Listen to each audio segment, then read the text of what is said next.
Racing's inside track and I'm joined by Johnny Murtagh. How are you, Johnny? Good morning, how are you? Ah, not too bad. Johnny, we're out here on the Cur. What lot is this? Fourth lot now at the moment. Well, we're nearly finished. They're all swans at the moment, so we're still living the dream. Well, that's it. And what have we got out on this lot? We've got 4 fillies out in this lot. First one here is Chili Spice. She's an older filly. We're hoping she can get a bit of black type. Put the hood on her there just to keep her relaxed. She's tends to be a little bit keen, but she's a 4-year-old. She won for us last year. We're just, as I said, trying to get a bit maybe listed place or pick up a listed race with her this year, which won't be easy. But you happy with Dennis? Very good. Yeah, nice and relaxed. Lovely.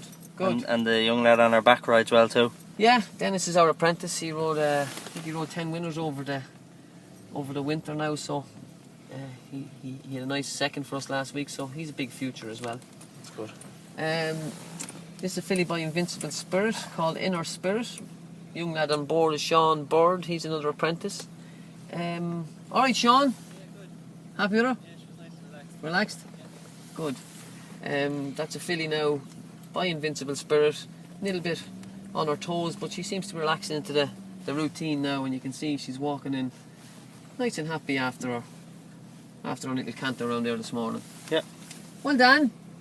Are we happy with her? Good man. Now tell us about this young man, Johnny. This young man is Dan King. He's from the pony racing circuit. He's a younger brother to the jockey Connor King. Yeah. He's only 12. He's here for the Easter holidays, so he's a very good little rider. 12 years of age, huh? 12 years of age. He said he wants to be a jockey, so that's a little filly now. She was second in Naas last week, called Chimera. Okay. She was that's her first run of the year, so she should be able to pick up a 3-year-old maiden before the end of the year. All right. And the last one is a 2-year-old by Luke de Vega. She's big and she's backward. You alright, Richie? Yeah, she was alright, just pulling on the left rein a small bit. Okay. I'm not sure if she always moves that way, but she felt a small bit stiff at the front. Yeah. So she's big and she's backward, and you can see by her coat she's still not quite there yet. No. So we're going to take her No nice rush for her. No, nice and steady. I'd say she's a 7 furlong 2-year-old at the end of the year.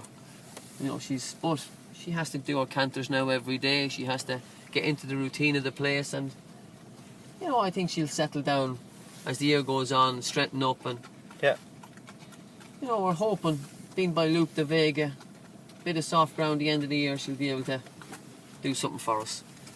You've like obviously you went through the lads there that are riding, but that's important though, isn't it? Having good lads on their backs. I think so. You know, you need good riders make good horses. Yeah. And you know, I'm sitting here in the Jeep. You know, you can only advise them on what to do. They are on their backs. They get the feel off them every day. Feedback is very important also.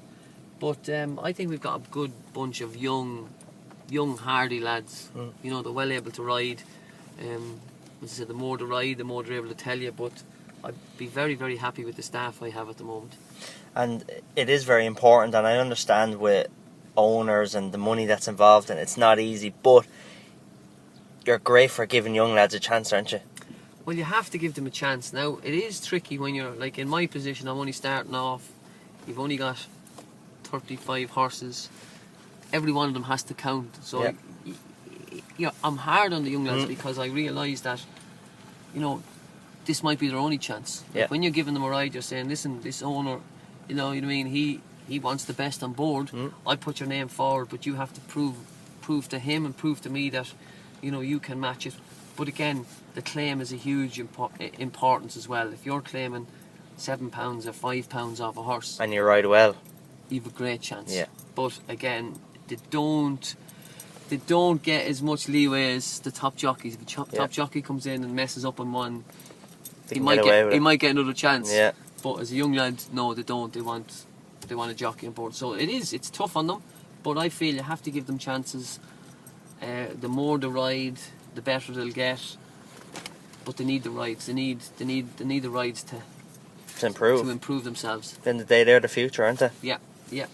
And do you ride out at all yourself now, Johnny? I'm riding out most days, yeah, but I'm just the last couple of days I've been able to sit in the car because we've plenty of staff there.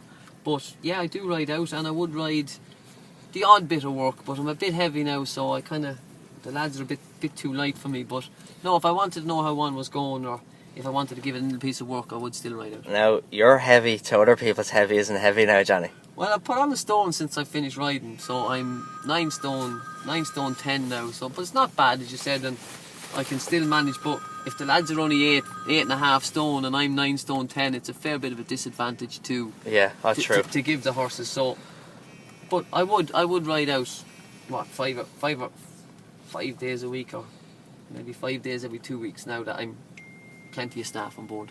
Yeah, and you're enjoying the training? I love it. I do. I really love it now, I must say. I was ready for it, I think, at the time. I made up my mind that this is what I want to do, and it's hard, Yeah. because you're giving people bad news most of the time. Yeah.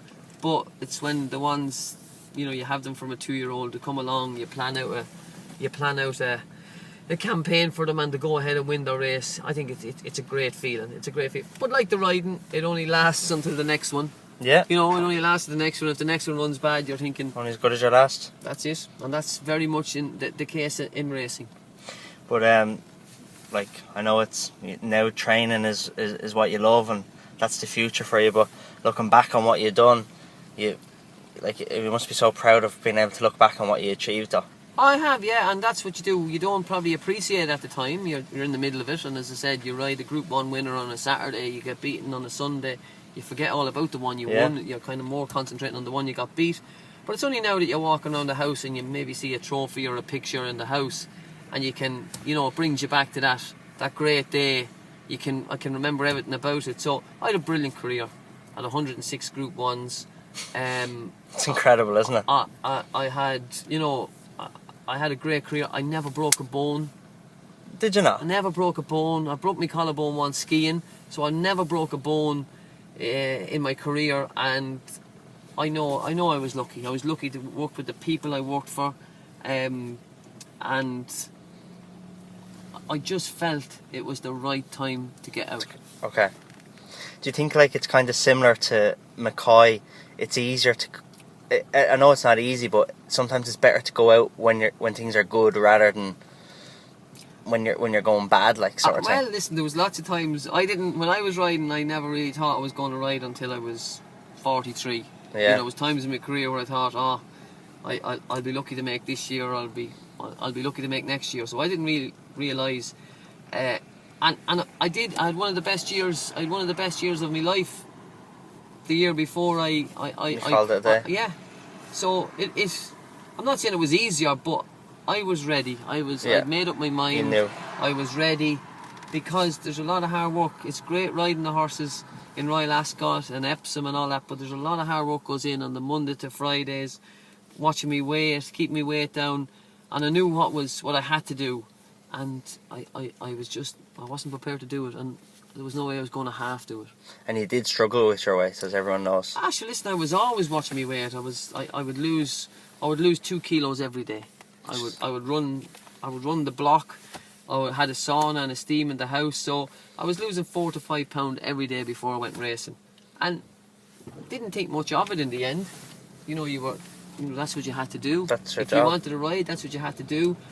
But no, I have no regrets. I think it was the right time for me to quit, and I don't miss it. Okay, good. And if I was asking you, I know it's very hard because you just said, as you said, I knew you had a lot. I didn't realise it was 106. It's absolutely frightening amount of Group 1s to ride. If you were to pick one, what would I'm not saying the best horse you rode, but what was the one day that stood out to you the most? Well, I suppose your first derby is always special. So Sindar winning the derby, and he won an Arc for you won as the well. Irish Derby, and I suppose that year the Arc day was something special. I had 5 rides, I won 3 Group 1s, and I was second in another one. But yeah, that was some day. So that was as a day, and after the Arc I was up on the podium and the Irish National Anthem was played. So as a day, it was a very, very special day. And I suppose when Yates won his 4th Ascot Gold Cup, that was a very special day for the horse. and everybody involved. Yeah. You know, it was like 4 Gold Cups. Some going, isn't it? It was, you know, to get them to run an Ascot 4 times is a feat. But he won 2.5 mile, best staying race in the world 4 times. You know, it was wonderful achievement for the horse. Yeah. So that was some great horses you rode. Yeah. And it's funny you say Sindar. He was my earliest. He was 2000, wasn't he? Yes. I remember before I'd even sat on a racehorse. I remember watching it on telly, and you're standing up on the podium as the way they used to have it, and the national anthem and everything was played. So it must be such a proud moment. It that was. Sort of thing. It was. It was. Yes, it was, because there's not many times in your career that the Irish national anthem is played after a race. So, Definitely not. and you could see like all the Irish flags, all the Irish people there, and it was just like one of those days. You know, 3 Group 1s, and the first one got beat. The first one finished second. So I'm kind of saying to myself, I hope it's not one of these days. Yeah. So I went in and I washed my face and I looked in the mirror and I said, Johnny, it cannot be one of those days. No. So thankfully it all ended very well in the end. And go back to, we're getting to your yard now. The lads are just about to walk in. You have 58 stables. 58 stables, yeah. We've got 39 horses. So we're building it up, you know, but we've just got a lovely number that we're not under too much pressure at the moment. Okay. You know, we've the right amount of staff for the right amount of horses, and I always said, I need 200, but I like putting them in the field when they come in. So we're very, very manageable at the moment, and maybe if you got the 200, it might be just stretching it. Okay. And you have a great setup here next to your home, the way you were able to build the yard and have everything close to you. Yeah, well, there it is, Fox Cover Stables. My house is on the left, the yard is on the right, so yeah, everything is very close by, and yeah, it's very easy to work from, you know. But you're never out of the office. There's always something to be done, and you're always around. So, but I like it that way. I like being on site. I like being busy. I'm kind of that kind of fella. I never really sit still, so I'm always doing something. So. And before I let you go, Johnny, if you were to give me one horse first to look out for you for the year, for the season, what horse would we look out for? We won with a filly last week called Tobacco Bay. Yeah. I think she's a very nice filly. She's a little bit delicate, but she's got a big engine, and if we can keep her together for the season, I'm hoping that she can make up into a stakes filly. Very good.